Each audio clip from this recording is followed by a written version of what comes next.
life in New York can drive you to drink. And when it does, these are the guys to see, because they're the ones we have to count on to show us a good time.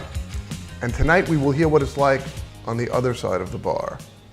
For tonight, we once again take on the topic of New York nightlife. I'm drinking. This is the show for drinking. He's drinking. Are you drinking? I'm not drinking. What's with you? He's the bartender, by the way. Someone has to stay sober here tonight, so, right? We will begin by introducing our panel of experts here. To my left on the futon, we have Damon LaFlamme. Did I say that right? Because usually it's so loud in the place where I see you, can't hear whatever you say to me. Is your name LaFlamme, right? Is that right? LaFlamme. Okay, very good. You were close. And he is a bartender, and I worked with him a number of times. I had some events at Promenade, a sports bar in Manhattan here. So, It was a sports bar. It was. What is it now? Until close. No. 2 weeks ago. They're rebranding? They are rebranding, yes. Oh, wow. It's going to be the Shake and Burger Bar. Shake and Burger Bar. Yep. Is this a good move, you think? What's going on? It could be a very good move, I think. The sports bar was good, but it's a tough business. Sports bars are tough business because there's not big sports on all the time. People think sports bars and 7 nights a week you're going to be busy, but it doesn't always pan out that way. But this has also been a lousy stretch to open a sports bar. The Knicks have been terrible every year. The Rangers have been terrible. Awful, yeah. The Giants and Jets are not in the playoffs at all. And guys haven't had any big nights. No. How long has the place was open? It was over 5 years. And you haven't had a good year for sports in New York? Not really, no. I mean, you've had the Patriots winning the Super Bowl every other year, and you guys would have had to just open after the Giants. The Yankees, right after. The Yankees have been in the playoffs like once. Yep, and really, the baseball is the only good sport in New York right now, and the sports bar atmosphere people don't come out to a sports bar to watch baseball, I've learned. Unless it's like, if it's the Yankees playing the Mets or the Yankees Red Sox or like the Mets Nationals. If there's a big game and the baseball playoffs, they come out for that. But 162 games, you don't get people coming to a sports bar just to watch a Yankees-Minnesota game like tonight, So I think this new concept could actually work very well. It's like insane. Because people come out to have shakes. Well, it's going to be more of a touristy kind of thing, family kind of thing. I mean, the kids will go crazy for the shakes. There's just insane shakes is the best way to describe it. Like one shake so has basically this bar will be full of coming out of it, a donut. So basically this bar will be full of children. And adults, hopefully. All right. Are you guys doing the boozy shakes? We do. We have two different menus. We have a regular shake menu and a drunken shake menu. Wow. Yeah, so we have like one of the boozy shakes is going to be a the drunken Fruit Loop shake, which will be rum chata and Fruit Loop loopy. It's called loopy, 3 olives, loopy vodka, rum chata, and a vanilla shake with it's got Fruit Loops all over the outside of it, all kinds of crazy stuff coming out of it. Okay, we will get back to you, but we don't want him to get lonely because. I'm stealing the whole show. This is my right? I'm yes, drinking. this is right. We have from the top rooftop club in New York, where I've been known to frequent, Jason Buffer, who is involved in management. Yep. You do not actually make drinks. Nope, not anymore. Moved up. You did? No, I used to bartend. Were you a bartender there? I used to. No, not there. No. I used to bartend and bar I know manage. I drink a lot, but no. I never stirred anything in that bad boy. Okay. How long have you been there? 5 years now. 5 years. Yep. So what is your position actually? What do they refer to you as? So I do events and marketing. So any of the special corporate events. So a lot of it is, I don't want to name the companies, but it's a lot of the higher up companies around the city. Doing like corporations. Yeah. Corporations. Anybody that's looking to have a happy hour, or perhaps they're looking to do a conference followed by a happy hour, or obviously weddings, bar and bat mitzvahs, pretty much anything and everything that a client looking for a rooftop would be wanting to hold.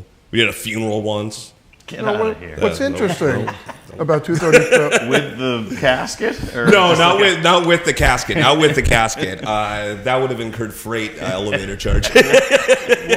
So you're having like Irish wakes in there? What's going on? We've had wakes, yeah. Really? Yeah. Wow.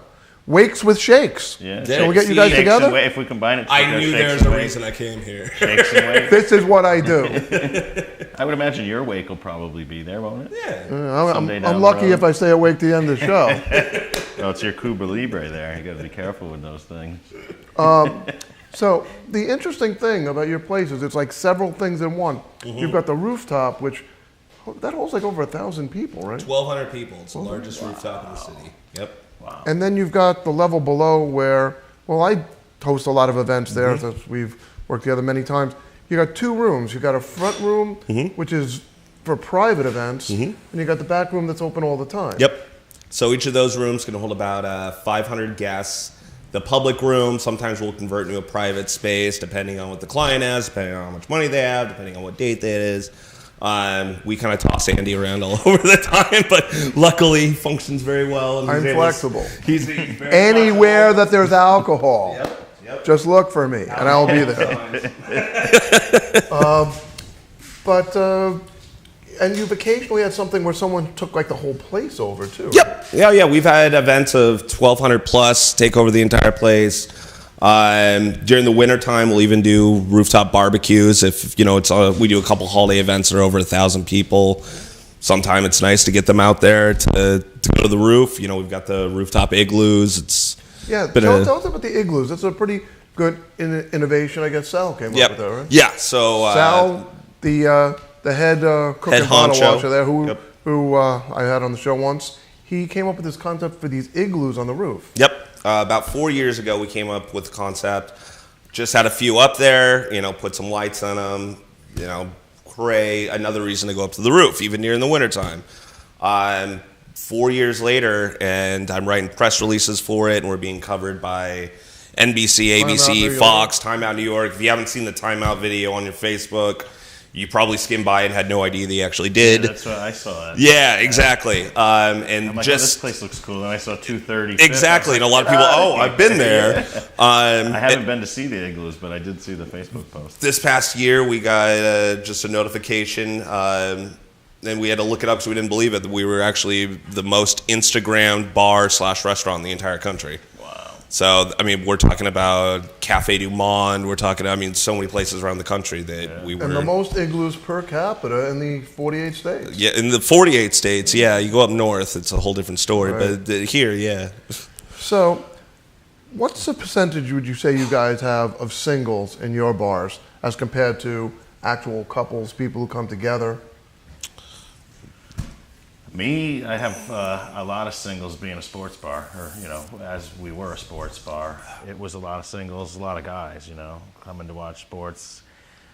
It's hard to tell to some extent because a lot of them could not be single, but the girls don't want to come to watch the game. It's kind of a guy thing to do. Did it get to be much of a pickup scene in there? Because it is a sports bar. Not too much, really. Not really. Randomly here and there. We had different events besides the sports going on. We actually used to have a speed dating event that they did like once a week. Now, how much do you guys work with promoters? Because you did have some of them in there. Yeah, back and forth. We went through promoters here and there. You guys, other people. Being the sports bar, it's not as big of a draw for promoters. It's a harder thing to promote, really. Unless you're just using the space to promote like another event that doesn't really involve sports at all. You ever have promoters in there where it turns out to be like a disaster? Not really. I've had promoter. I think everyone's probably had a promoter that said 500 and 10 showed up. 6 people, yeah. But that's about the biggest disaster I've had with a promoter is that it just didn't pan out to be what they said. What do you think? Like, what percentage of the time do you think that is, where it's like a really disappointing turnout? Not a lot. Maybe. I'm going to say low, maybe 20% of the time, I would say. Yeah. You could tell after you've talked to promoters enough who's On the level. legit Yeah. and who's probably giving you a line of BS, you know? And then you just wait and see. The promoters work on a per person kind of basis. They get paid depending on how they pack the place. So if they get 15 people, it doesn't work out for me, but it doesn't work out for them either. So, but you could tell after you've talked to them for a while. Now, you guys work with a number of different people, not so much in the main room, but in that other The private event room, space, yeah. which Steven Greenberg showed me, by the way, the guy who started the place. Initially, it was just the penthouse. Yeah. And he said, maybe you want to do some events in this other room. And he took me into just like sheets of plywood, Yep. leaning against the wall. I said, maybe we should wait till it's finished. Turned out to be, a lot of people really like that room. Mm-hmm. So what percentage of your business would you say at 235th is promoter driven? And what percentage is just, word of mouth? Fairly minimal. Very minimal, actually. A lot of when we work with promoters, it's your crowd kind of is exempt from this because a lot of them they join us every time you have an event, so it's great. We know exactly what we're getting. When you have an event, we know we're going to get how much of a crowd, what they spend, everything. But a lot of the promoters, when they're coming, we have no idea what kind of a crowd they're going to bring. We have no idea what money they're looking to spend. We don't know. We don't have a head count with them. But I would say a majority of what we bring in is tourist space, actually. If you live in New York, you've seen the views. It's great. It's wonderful. But it's not a place where you're going to go on a typical night because most people in New York are kind of penny pinching a little bit. They're not looking to spend $9 on a beer just to see the view that they've seen a million times. Right. Someone that's coming in from Delaware or someone that's coming in from Europe, they don't mind spending that money to get the view and everything. So I'd say we definitely cater a lot more to a tourist base rather than trying to get butts in the seats on a promoter level. If that private room you were just talking about, if it's open though and we've got 4 weeks in advance and someone comes to us, why not? We got nothing going on in there anyways. So that's kind of how we look at it. But we, for the most part, we're not going out looking for promoters or anything like that. They kind of come to us. I know you have a lot of tourists because I talk to people a lot in there and they don't understand a word I'm saying, and we're both speaking English. So that's really the problem. Well, that could be what time you get there. Too. If it's 11 o'clock, that's on a whole nother. But, no, you do get a very international crowd. Yep. I think it's 70% tourism based, 30% is in-house. That kind of hits also when we're talking about happy hour. We never had a happy hour up until about a year ago. We started doing it because we noticed we're just not getting anybody from New York coming. Now, if we can offer a cheaper rate for people to come between 2 to 7, that draws people to come more than it would to come for Thursday. Come for my parties. We have drink specials. There you go. Yep, that's true. It's our happy hour. Not as good a deal as this drink was, but not bad. Unfortunately, you have all your parties on Friday nights. So how from can the we bar know? industry, it ain't happening. Yeah. So you, All you're these years I've saying known you, I've never been to one of your parties unless they were at my place. so you're saying you prefer to work Friday to Monday. Absolutely. Very good. As a bartender, if you're not working Friday, probably means you're not a good bartender, Yeah. and that's why you have those free time. Monday, like Thursday through Sunday. Monday's always the B team. Yeah. Don't go out on a Monday yeah. night. Now, have you worked places before this? I'm sure you didn't just start out at Promenade, right? Oh, I've been all over, yeah. In the city, I've worked at quite a few places. I worked at a place on the west side when I first moved here. I've been in the city for like 7 years. I owned and operated a bar in Newport, Rhode Island before that for 10 years. And sold that and came to the city right after that. So, what made you decide to get into this business? God, I got into this business right out of school. I started working in the bar business, started in the kitchen while I was in school, while I was in college, as like a college job. I was in Newport. I went to college in Newport, Rhode Island. So it was like a beach community, a real touristy, lots of bars. It's bar, t-shirt shop, candy shop, saltwater taffy shop, bar, restaurant, along the whole strip. So that was pretty much what everyone in college did as their summer jobs. That Riverwalk was an interesting experience. I told you before, I actually did that 6 months ago. And, the cliff walk, yeah. walked the whole thing. Yeah, it's beautiful, really beautiful. If you don't fall on your head. Yeah, well, it's beautiful. But then you have a different view. Yeah, exactly. You have looking up instead of down. So, did you decide you wanted to be a bar person at some point? Or I went to college for criminal justice. And, you can't find more criminals than in a bar, right? No, exactly. that influenced you. I knew all along, that I wanted to be a homicide investigator. So is that what you meant by the bar exam? Or were you just confused about that? I took the wrong bar exam. That was the problem. I probably passed. I already passed. I was a bartender. Can I tell people I passed the bar exam? The bar exam, yeah, absolutely. I didn't pick up the rum bottle twice with rum and coke and Cuba Libre. So that's one of the trick questions for people with 3 brain cells left.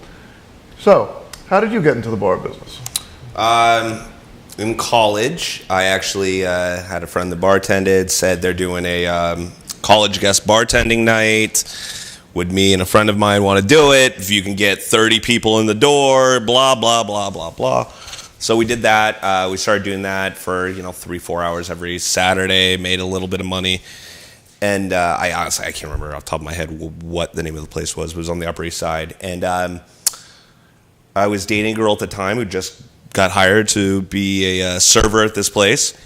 And she calls me crying on like a Thursday saying the owner's in Long Island. He got in a fight with the bartender on the phone. The bartender walked out. And the bartender just told her to bartend. She had no idea what she was doing. She was 19 or 20 years old at the time, and so she called me, and I was like, well, what do you want me to do? I can't just go there and hop behind the bar. So she calls said owner and says, I don't know what I'm doing, but my boyfriend has bartended before. Can he come bartend? This would never happen now. This was like, 10 years plus, 12 years ago or so. And he just said, sure, have him hop behind the bar. Does he know how to work this system? And that I just hopped behind the bar, and the next thing I knew, I had 1 shift a week, 2 shifts a week, 3 shifts a week. I was assistant manager, and it was just... And before long, you gave up med school. Yeah, and then after that, there was no reason for the med degree, so... It all happens out of college. Yeah, it just kind of... There's alcohol involved in both cases. So. Well, yeah. Once you get into the bartending and the whole restaurant industry is like the mafia. Mm-hmm. I think once you get in, you try and leave, and it's just hard to you get back out. in. Yeah. Yeah. I left for a year and a half or so, and just when you thought you were out, they pulled you back in. Yeah, it really does. But it's I like the hours of it. For me, I'm not a morning guy. I'm not an office kind of guy. Me neither. So it's almost like working second shift, a little bit between second shift and third shift, really. And New York, there's no better place to do it than in New York, because you can get out of work at 2 or 3 o'clock in the morning and still feel like part of society. You can go get a steak dinner at 3 a.m. Where when I was in Rhode Island, the bars closed there at 1 a.m.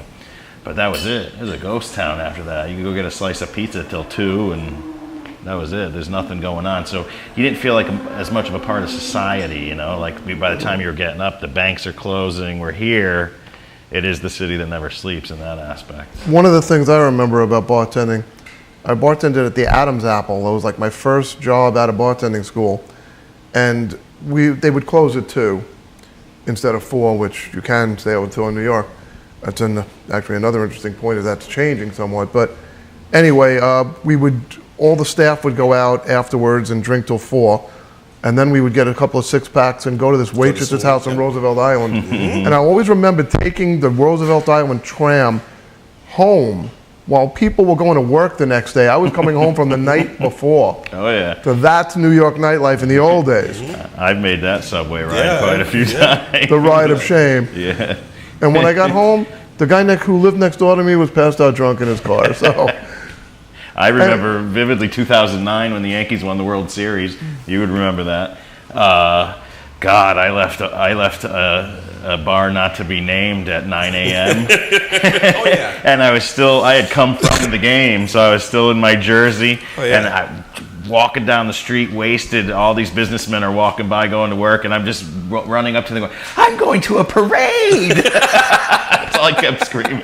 And there wasn't even a parade. But not that day, but the next day we went to the parade. So one of the things we kind of touched on, how do you think the business has changed? Because you've been involved for 12 years at least, you said, right? For the better, worse? How is it different? That's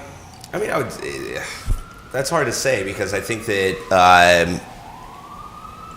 from your experience, I'm sure you'd agree with this, it has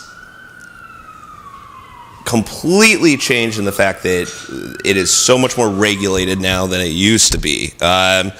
There used to be, and I off the top of my head, I couldn't give you an exact. There used to be rules that you followed, but it wasn't as big of a thing. And now that's part of. I think they're coming for us. Yeah, there you go. They knew we give a heads up.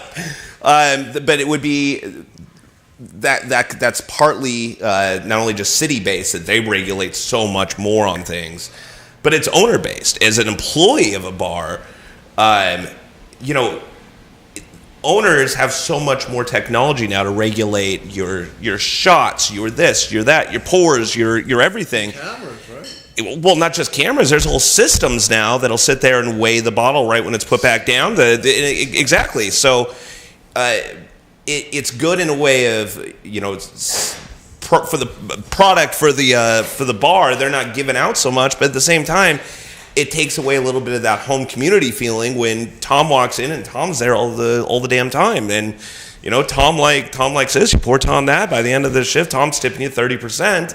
And in the end, you have to trust your bartenders to not overdo it at some points, but to do it for the good of the bar. Yeah, they want the tip. At the same time, Tom comes in all the time. I've had changes of ownership where they're sitting here questioning, also, I watched this, and I saw you do this, and I saw you do this. And within 2 weeks of them owning that place, all those regulars were gone because... So that's how you get your regulars. That's how a regular get your becomes regulars. a regular. Exactly. There's got to be a reason for the regular to want to be a regular. Yep. So Unless I would say he's that's... just a bluthering alcoholic. It was just yeah. It lives upstairs. Don't involve me in this conversation. And we've had plenty of those too. So how do you feel about it? Has the business gone in the better or worse direction over I think it's gone in a better direction. I mean, as far like from when I started in '97. So, and you know, we're talking 21 years. POS systems. Mm-hmm. My restaurant never had a POS system. They were just coming out when we started in Rhode Island, and you know, like I think back then, I'll never forget. I had a business partner in that restaurant. I came in one day at like 3 p.m. and I looked over at the bar and there was like this whole rack of vodkas that he had bought without even telling me, you know. And I looked at them and it was like Stoli raspberry and Stoli vanilla, and it used to be it was the predecessor Stoli, of the Shake Shack. It was Stoli and Stoli orange. That's a great. That was it. And I saw all the blueberry and vanilla. I looked over. I said, "Oh my God, really? That'll never last." And I'm still putting Stoli raspberry and vanilla bottles up on the bar Stoli today. Pepper, Stoli this. If I was working for Stoli, I would have been like, don't even try that flavored. Like so much. Were you one of those Jose guys? Cuervo Gold was your top shelf. Were you one of those guys that said, tequila. Amazon, get out of here? Not that bad, but I didn't believe in the flavored vodkas, and that's a huge market now. But everything has changed as far as craft beers and craft liquors now. You have craft tequilas, craft bourbons, you know. That's changed for the really better. popular? You can do so much more with drink making, you know. Like there's just so much more to do with creative drink making than there used to be, you know. Like it used to be old fashions and Gibsons. The drinks you were pouring for the crowd. Yeah. Yep. Do you have a signature drink that you're known for? Oh, that's a good question. Not off the top of my head. I can't think of one. I mean, I've always been told I make a hell of a dirty martini. The dirty or a martini I like. in general, because that's my personal drink So you're of a choice. martini I'm drinker. a martini guy, especially with a nice dinner or something like that. So I tend to put a little extra love into the martinis for sure. When you were, I know you're not behind the bar anymore, but were you? Was there something you liked to make? What's most popular now too? It depends on the time of year so much. Like for us, I since I was working I started a margarita bar. You know, the margaritas was one thing, but mojitos. I loved making mojitos for about a week when I learned how to do it, and then immediately you want to pull your eyes out when somebody comes up to you and asks for a mojito because it's just. You might as well put on a bullhorn and say, well, the bar service will end for the next 5 minutes because it's just not... Now, when someone comes and orders a mojito, you secretly go, please don't let me have any mint. Please let us be out of mint. Yeah. Maybe we're out of mint. We have mint. Maybe it's black. Maybe it's expired. It's... Because one of my favorites was a virgin mojito. I've gotten that a couple of times. I'm like, you want mint and club soda? Yeah. and some lime. And a lime. And you want me to squeeze, muddle your virgin Yeah. mojito? Because I'm Muddle charging your you the virgin. same. It's an interesting doesn't choice of sound words. good. Yeah, because I'm charging you the exact same. Oh yeah, I don't care that there's no booze in it. absolutely. Yeah. Do you charge the same thing for a virgin drink? I've never made a virgin mojito. I did. You're not. I mean, you're not. You know, It you're not depends. supposed to try. If someone asks for a Coke and it's missing the rum, you're not charging for rum and Coke. well, But I think so. a drink like that, it's like, well, you're stopping bar service. Yeah. So if you're being a pain in the ass, Yeah. you're gonna get I'm sorry, charged. we're closed. You're gonna yeah, get, yeah. So you're gonna Next get charged Kyle. the pain in the ass Yeah. rate. it's the No Homers Club. We're allowed to have one. Sorry, Homer. But no, I mean, if you get a Shirley Temple, I'm charging you for a Sprite Yeah, or whatever. I'm not going to charge you for For a little bit of grenadine and So what a would you dirty Shirley. What would you say your typical customer is like? Pain in the ass. I like to think of myself as typical. Oh, you're very typical. Yeah. The regular, normal customer, you know, in this business, people think like, oh, there's certain types that don't tip. There's certain in any group of people, you know, like I've worked in kosher places, I've worked in all different places.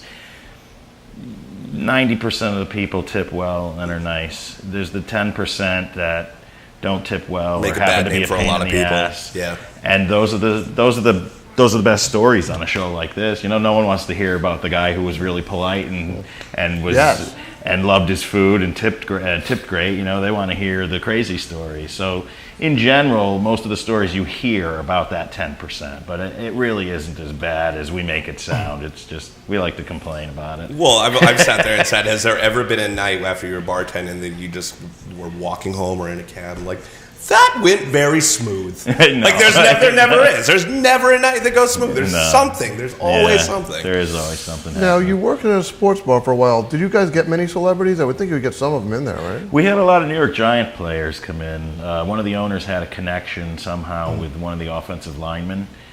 That Justin Pugh. I think. Yeah, the Syracuse kid. And Sadly, he's not with us anymore. he's not? No, he's a free agent this year. I didn't know they haven't re-signed him. No, then. he I didn't realize took another. that. He took a better deal elsewhere. Where? I forget actually. I had no idea. Hey, yeah, he used to bring a lot of the offensive line in. We had That'll fill up a room. We had they used to sit, you know the place, the little VIP section in the back. They would just fill that right in. It was like, oh my God, who are these The guys? promenade level. Yeah, they were in the promenade level of the promenade. That's their version of the rooftop. Yeah. Take two steps up. It would only hold one igloo, though. It holds about 12, not 1,200. I can't think of the guy's name. He used to be a kicker for the Giants. He was in one time to do a promo, like signing autographs and stuff. I feel like he won a Super Bowl with them. Oh yeah, you know, In I the can't believe I'm a 90s. big Giant fan. I can't believe I'm blacking out. He was a really good, nice guy, really popular. Worked out a lot. Yeah. I can't think of his name, but he was in one time for a promo. We tried to do promo things like that, you know, Right. like get some kind of sports figures in there. But the Giants were the ones who really came in on their own, you know, they didn't want pictures or anything like that. They just wanted to have a nice private night. I've noticed that too. They can't have any pictures with alcohol in the picture. So like girls were coming over, wanted to take pictures of them, so they would have like one table they all went and sat at and took Were pictures they with being people fed and then went back intravenously? to their table. Were they being fed intravenously? No, they each had their own pitcher. It was just a pitcher and one of those big 16-inch straws, you know. Feed it up through your sleeve. And you know, like The Mike way. 800 wings. And So you guys, I know, have a lot of celebrities in and out of there, right? Yeah, we do. Every year we do the NBC July 4th and New Year's concerts up there. So we've had Mariah Carey, Shania Twain, Taylor Swift, and then we get sports celebrities, but it's not as much as probably what you guys would get, where it's a group of them coming in. Like this New Year's, we had the offensive lineman for the Jets. That's what was one of the reasons why I was going to chime in, is I noticed that too. When we have Giants players, And I honestly think it's a team thing. I don't think it's them personally. No, they said it was the team. It's okay, so that makes sense because the Jets players, they don't give a rat's ass. They are there to drink. They are there to have fun. Yeah. They didn't care if people knew who they were. They were taking pictures of them. They were great. And we've had Giants players. It's still great. People notice them very well, but it's just not. They definitely want to keep a the Giants low have profile. a very corporate, kind of dignified persona. Yeah. Oh, yeah. Yeah, comparatively. They'd be more like comparing the Yankees to the Mets. Exactly. Yeah. Right. Well, I hosted an episode of Cake Boss there.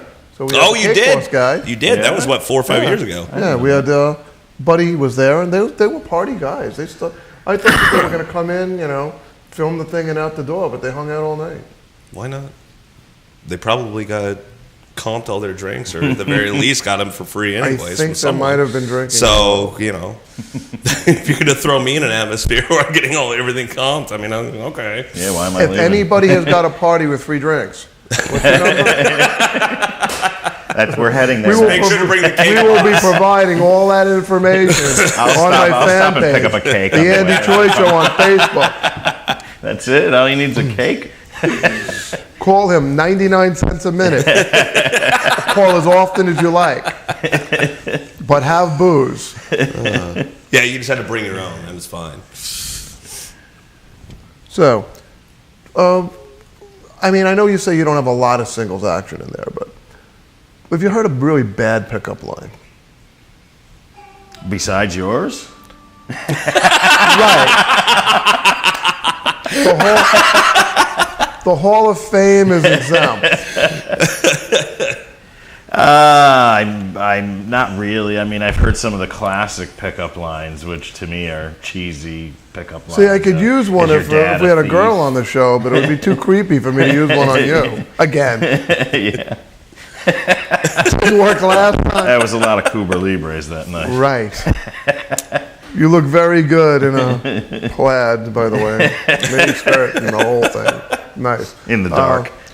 So you probably, you guys have a hot single scene going on. Yeah. Yeah. Do you ever hear any kind of really stupid line? Good line? I think my favorite, but I have to think it was a joke. It had to have been, but it was so good. Was my couch pulls out, but I don't. And I wanted to give the guy an award. Well, just a good one that I happen to like. And if she comes over, you say, "I made you come with one finger. Imagine what I could do with my whole hand." We're in a new day and age now, my friend. I don't know. You guys don't mind if I use these, right? I'll cite you. You take out a quarter and hand. This is a little dated, unfortunately, due to technology. I think you have to pull out a phone now, but take a quarter and you hand it to her. She says, "What's this for?" You say, "Call your mother and let her know you're not coming home tonight." Now you just hand her your iPhone. At least you said quarter, not dime. Yeah, right. Well, I've had Alan Merrill, the guy who wrote "I Love Rock and Roll," on the show, and has put another dime in the jukebox, baby. Talk about dated, right? Yeah. What are you getting for a dime? Now you just go on your jukebox app. Unless the dime is green and very fluffy, it's not doing anything for you. Yeah, that's a whole different dime altogether. So, do you think more people come to a bar to drink or to socialize? Ooh, that's a good question. Yeah. I would say there's probably a mix. I would say most people come to do both.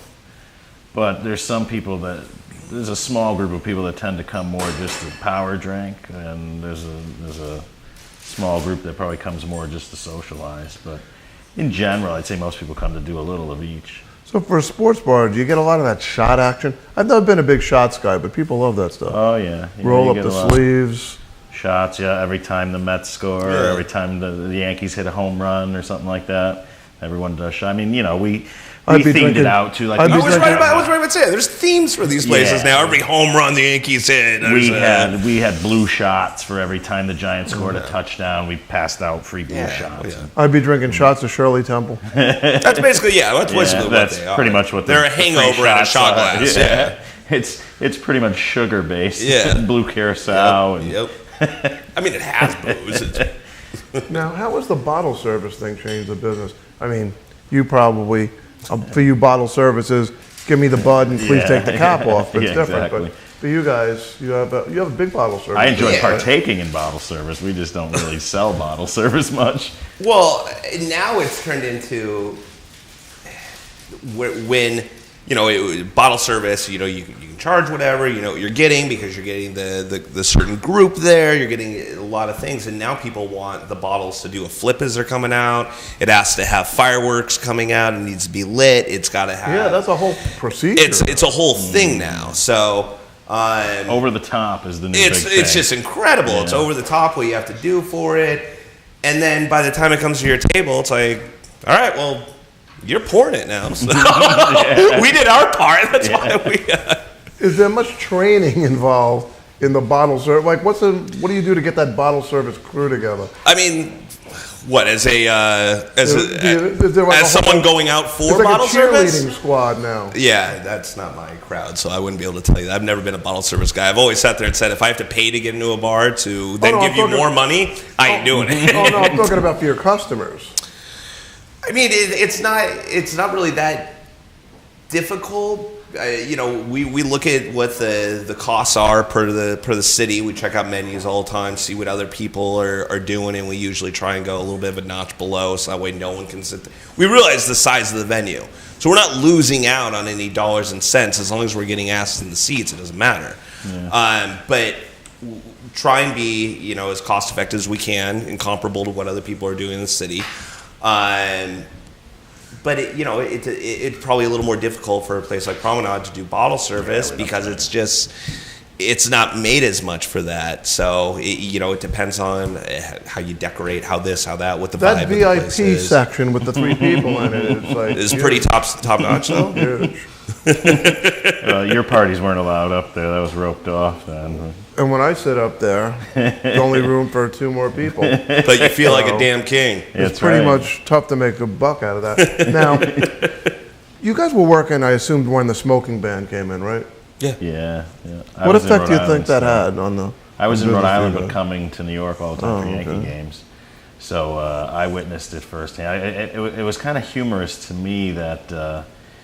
They waited until I believe it was like April 1st. It started on April 1st. Yeah, it wasn't like a normal. It was right on opening day or right around opening day. When we came for opening day, it was like 6 days in of the no smoking.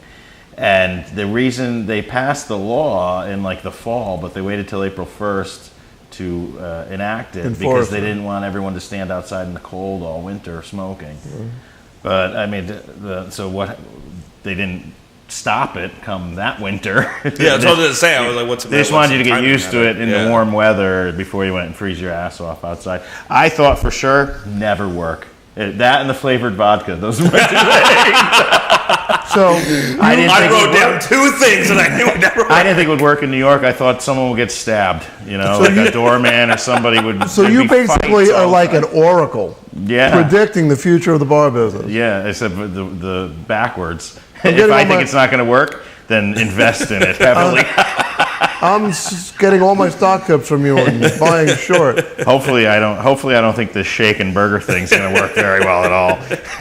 Well, now when I see it's not working as much, I think people have acclimated themselves to it, so that's really not as big of a deal. What I think is funny when I see a bouncer or something tell a guy, basically, oh, sorry, not in front of here. You actually need to take a right over here, cross the street, ask for Joe, in somebody else's bar. Yeah. Basically, that's what they're doing. Yeah. So, I mean, that obviously becomes inconvenient for people, but I don't think really that people that are smokers are really taking that as much into account. Yeah. They were, I'm sure, back. I just don't. It's think been as a long much. time. It's been a now, while. Right? Yeah. Can people smoke on the roof with you guys? Yes. Yeah, we always designate an area. Now, okay, I just brought something to mind. There seems to be an explosion of rooftop clubs now. Yep. When I first started doing events with you guys, which is pretty much when you close to the beginning of the 235th thing, there were several around town. Now it seems like everybody everywhere. If they have a rooftop, Neon, our producer, is thinking of putting a club upstairs. Yeah. Yeah. Oh yeah, that doesn't surprise me. We're bringing this bottle of Bacardi to the roof when we're done here. See if we can make a couple of bucks. Yeah. It will freeze. Unfortunately, even though it's April, it's still freezing here at night. Yeah, what is with that? I know. How do you think that's affected your business? All right, so Are the igloos still up? Yeah, they're still up. Never would have thought that we'd be going into May with them still up. I mean, it affects Igloos it. in It July. is. Yeah, it is what it is. But at the same time, we've had such crappy weather that it's been in the 30s and 40s so consistently. When it hits 50, everyone's it's packed. This There's weekend. 1,000 people up there, and it's not even nice weather, but comparable to what we've had. Yeah. People are going nuts about it tonight. It's probably really busy up there just because. Like Saturday. Saturday was 6. Saturday was you couldn't even Saturday walk on the was sidewalks. Yeah. Saturday was like insane, everyone came but- out of the woodwork. Yeah. Now, I know we touched on this somewhat before, but have you had promoters who were like really dishonest with you guys? Like I know one guy, I won't mention any names, but he used to advertise, he caters to an older crowd. And he's done parties in a lot of clubs, and he used to advertise you'd have 500 people in their 30s and 40s, but they were actually born in the 30s and 40s. I mean, do you find people who are just like a lot of bait and switch going on? Yeah. One gentleman who I won't name told us that he had started the sugar daddy whole chain, and he was going to bring in all these people, this and this and this, and to us, dollars are green, so it really doesn't. Sounds great. All right, no problem. So. We did a couple events with him, just didn't bring in anything, this and this and this. And just by happenstance, I actually had the company, Sugar Daddy, come and reach out and say they want to do an event with us. So right off the get-go, I'm hesitant about doing it, but I'm speaking to her directly, and she's telling me, I basically told them we're very hesitant about doing this because we worked with this gentleman before, and he this and this. She's sitting there showing me on her phone that they've got a lawsuit against this guy because he's just flat out using their name and their everything, saying that he works with them, that he started it, that he this and that. That same gentleman would come in on Fridays and Saturdays and tell staff, tell customers that he owns 235th. Really? So, you know what I'm talking about. He would tell people he owns 235th. I try to use that story. This is going to really be screwed Well, up. that's probably why people You're don't gonna blow believe my it. He whole reached rap. out. Wait, you don't own 230? Wait a minute. I have to go. That's the only reason I'm here. I bought a beer there, and that is still mine. Oh, you had bottle That is service. a percentage of the inventory that I own. I don't know if it's the same guy, but I went to a couple of sugar daddy parties, not actually in your place, but nobody there had any money. No. My friend brought me down there. He said, there's this party. I didn't even know what it was. And we get there, and at the front door, the guy says, are you guys from the Daily News? I said, no. He puts us on the side for a minute. And all these people from Daily News, they let them in. I think these people work for the Daily News. No, there was an ad, like $10 if you have an ad in the Daily News. It's the same guy. I can tell you right now. Clip the ad from the Daily News and you get in for $10. That's not what a sugar daddy party is supposed to be about. I know. Yeah, it's the same guy. Yeah. When we actually did the event with Sugar Daddy, the company, we did about 15 times the revenue that we ever did with Really? What is Sugar Daddy? That's like rich guys and women who want rich guys. Yeah. Okay. Like a millionaire matchmaker. Yeah, so it was just a lot of older gentlemen that maybe have a decently paying job thinking that they're going to find. You should have invited me to that. I've got like, $100 limit on my Metro card. On your Metro card? Yeah. Wow. Do you guys accept Metro cards? I like you too much to invite you to that. Okay. So what do you think of, both of you guys are you from New York originally? No, Connecticut. No. And I know you're from Seattle. Seattle, yep. What's the New York club scene like compared to what it was elsewhere? Because obviously we have a reputation as fun city. Not always the case, but I've had some fun. In general, the New York club scene has got to be way better than pretty much. I mean, it would be up there with, I would say, Vegas. Miami and Vegas would be the but other two, because no one else goes till 4 a.m. really, off the top of my head. And I mean, being in this industry, it doesn't end at 4 a.m. It's just a matter of who you know and where you're going to go. Usually ends around 9 That's a.m. never gone away, by the way. That luckily has never gone away. And after 4 a.m. when the door's locked, you could smoke inside again, too. There's no non-smoking You know what was law. bizarre? From what I've heard. Back in the old days, I was playing in a band that played a lot of the big clubs in New York, the Ritz, what became Webster Hall, and is now gone. But another interesting thing about New York is the pricing out of so many places. Yeah. The Cirque. Very Rents. much. Well, Rents I know in the way New general. York is. They start telling you to leave at 4, and maybe people start edging towards the door at 6:30. Well, they told us, this is Jersey, and they close at 2. And they told us, they're closing at 2. We're looking at the place at 1:45. There's 2,000 people in there dancing. We're like, there's How the no hell do you way think, this place is closing at 2. At 10 to 2, the lights went on. At 2 o'clock, it was an empty room. Wow. That's good security. But, Yeah. well, They're empty it's a at that well-trained fast, It's a well-trained crowd, Yeah, too. clientele, they know the deal, they know the drill. But now Seattle's got, some kind of nightlife, don't Yeah. they? If they're not Sure. if they're not in a basement hiding from the rain and listening to Nirvana and Pearl Jam. with a syringe. To be honest with you, I moved coffee. out here when I was 19. I never really went out. When I turned 19 years old, I'd go up to Vancouver all the time because you could be 19 and drink in Canada. Yeah. But other than that, when I go home, I'm not really going out to. It's not. I can tell you right now, not the same atmosphere. It's definitely not. It's a concert hall sort of area out there, but it's not anywhere near. You know as what I much was fun. shocked by when I went to Seattle? I did go to Seattle a couple Yeah, years yeah, ago. yeah. And I, had high hopes for the nightlife. Stayed right in the heart there. Went to underground Seattle. There was like no nightlife. Nope. I went to bars on a Friday night at 10 o'clock, and there were like 6 people in there.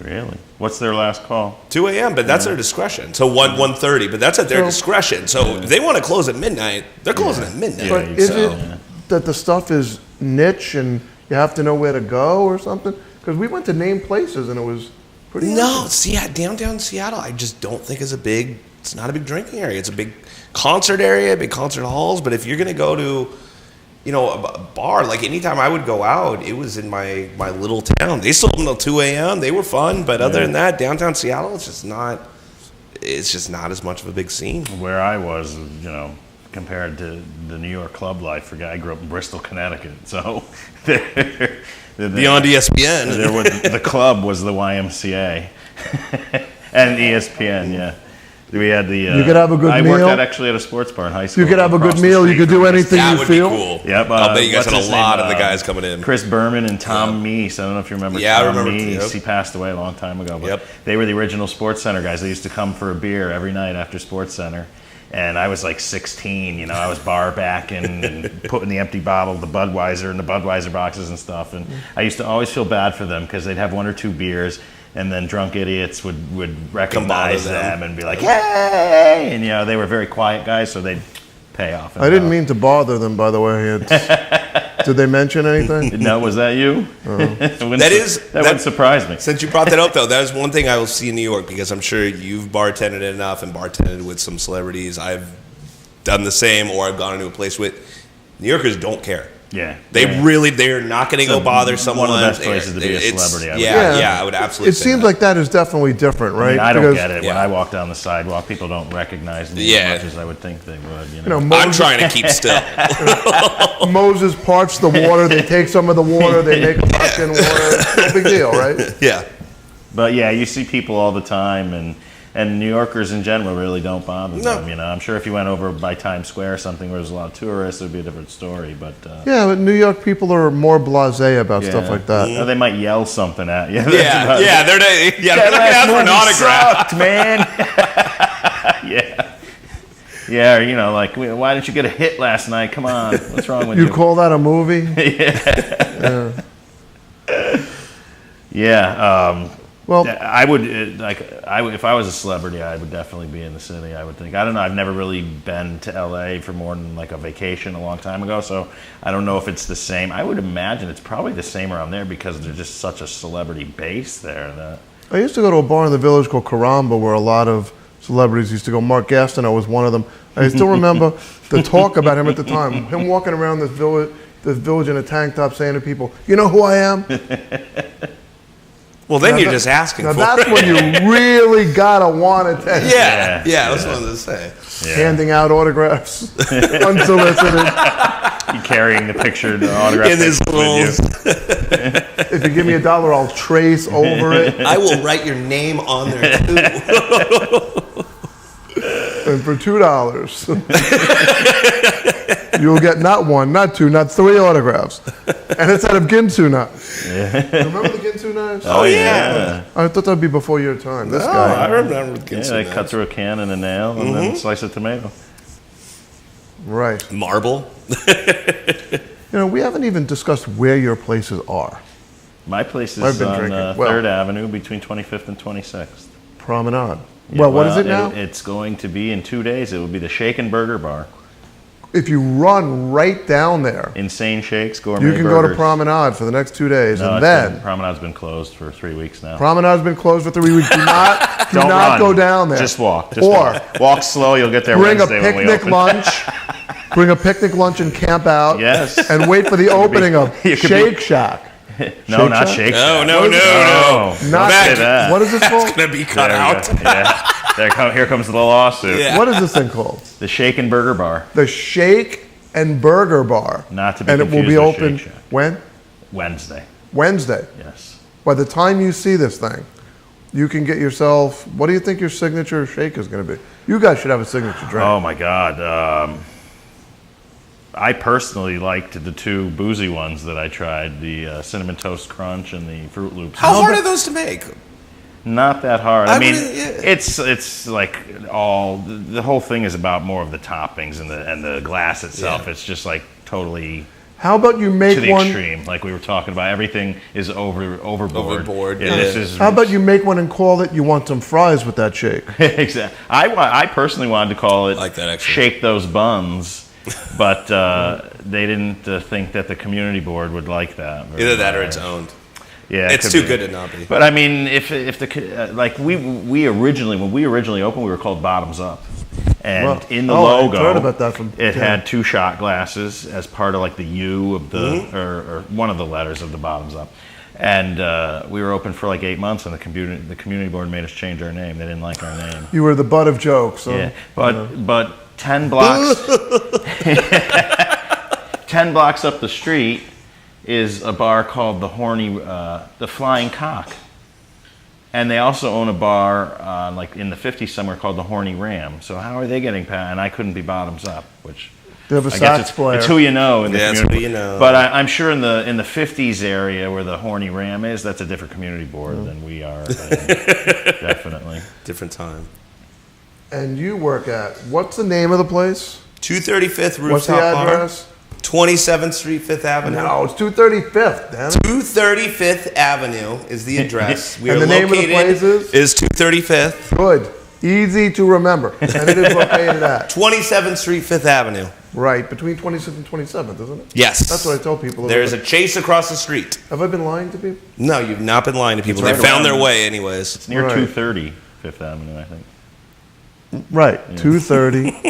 So It's right there, yeah. When He's you used to confused. say Yeah, I it, was right about to say, if you're on 235th Avenue, just look up. when you used to tell me about the place before I'd ever been there, when we first met, I always thought it was 235th, like 235, 235th Avenue. And I was like, 235th Avenue, like what avenue?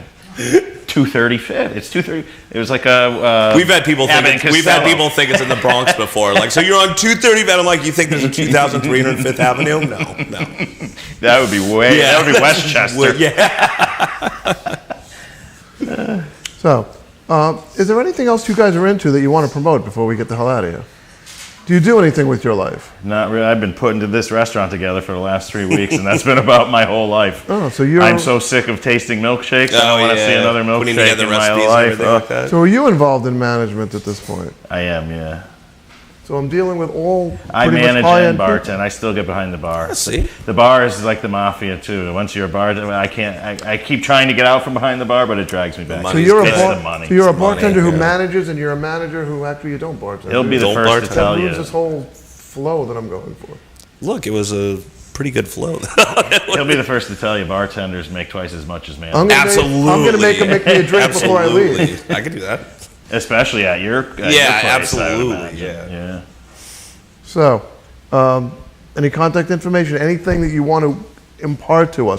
What would you recommend to people going out to a bar tonight? What should they and should they not do? Be nice.